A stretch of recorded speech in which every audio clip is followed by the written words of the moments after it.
నేనేం చెప్పినా మా సినిమా మా అన్న నేను పొగినట్టు ఉంటుంది. నేను ఎప్పుడు చెప్తూ ఉంటాను, దశాబ్దానికి కొన్ని సినిమాలు సినీ ప్రేక్షకుల్ని పలకరించడానికి వస్తాయి. అలాంటి దశాబ్దానికి ఒక సినిమా వస్తుంది. ఒకటి అప్పుడెప్పుడో నా చిన్నప్పుడు మాతృదేవోభవ, ఆ నలుగురు నాకు టీనేజ్లో ఉన్నప్పుడు నాకు చాలా ప్రౌడ్గా ఉంది. మళ్ళీ మా రామం రాఘవం, అంత గొప్ప సినిమా ఇది. మళ్ళీ ఇలాంటి సినిమా మా అన్నయ్య చేస్తారో లేదైతే నాకు తెలియదు, కానీ ఇలాంటిది మళ్ళీ చేయలేరు అన్న. మీరు అద్భుతాలు ఒకసారి మళ్ళీ రీక్రియేట్ చేయలేరు. చేసిన అలాంటి సినిమానే అంటారు తప్ప ఈ సినిమా అనరు.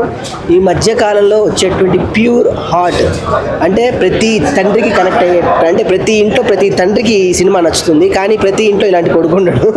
ప్రతి తండ్రి హార్ట్ తెచ్చే సినిమా ఇది. తండ్రిలో మెచ్చే సినిమా అవబోతుంది రేపు బ్లాక్ బాస్టర్గా. సో వన్స్ అగైన్ కంగ్రాచులేషన్స్ అన్న. నువ్వు పడ్డ కష్టం కానీ శ్రమ కానీ మీ నాన్న పైనుండి దీవించి మీతో ఈ సినిమా చేయించాడని నేను మనస్ఫూర్తిగా నవ్వుకుంటూ ఐఎమ్ సో వెరీ, నాకు మా అన్నగారు చాలా ప్రౌడ్గా ఉంది. అమ్మ నువ్వు ఇంకా నాన్న లేరు అమ్మ లేరు అట్లా అనొద్దు. ఎందుకంటే ఈ సినిమా చూసిన తర్వాత యాజ్ ఇట్ ఈస్ అంటారు సముద్రకని గారు మీకు ఫాదర్, రియల్ ఫాదర్ లెక్కనే ఉన్నారు. నాకు తెలిసి చాలా ఆనందం, చాలా ఆనందం, చాలా ఆనందం.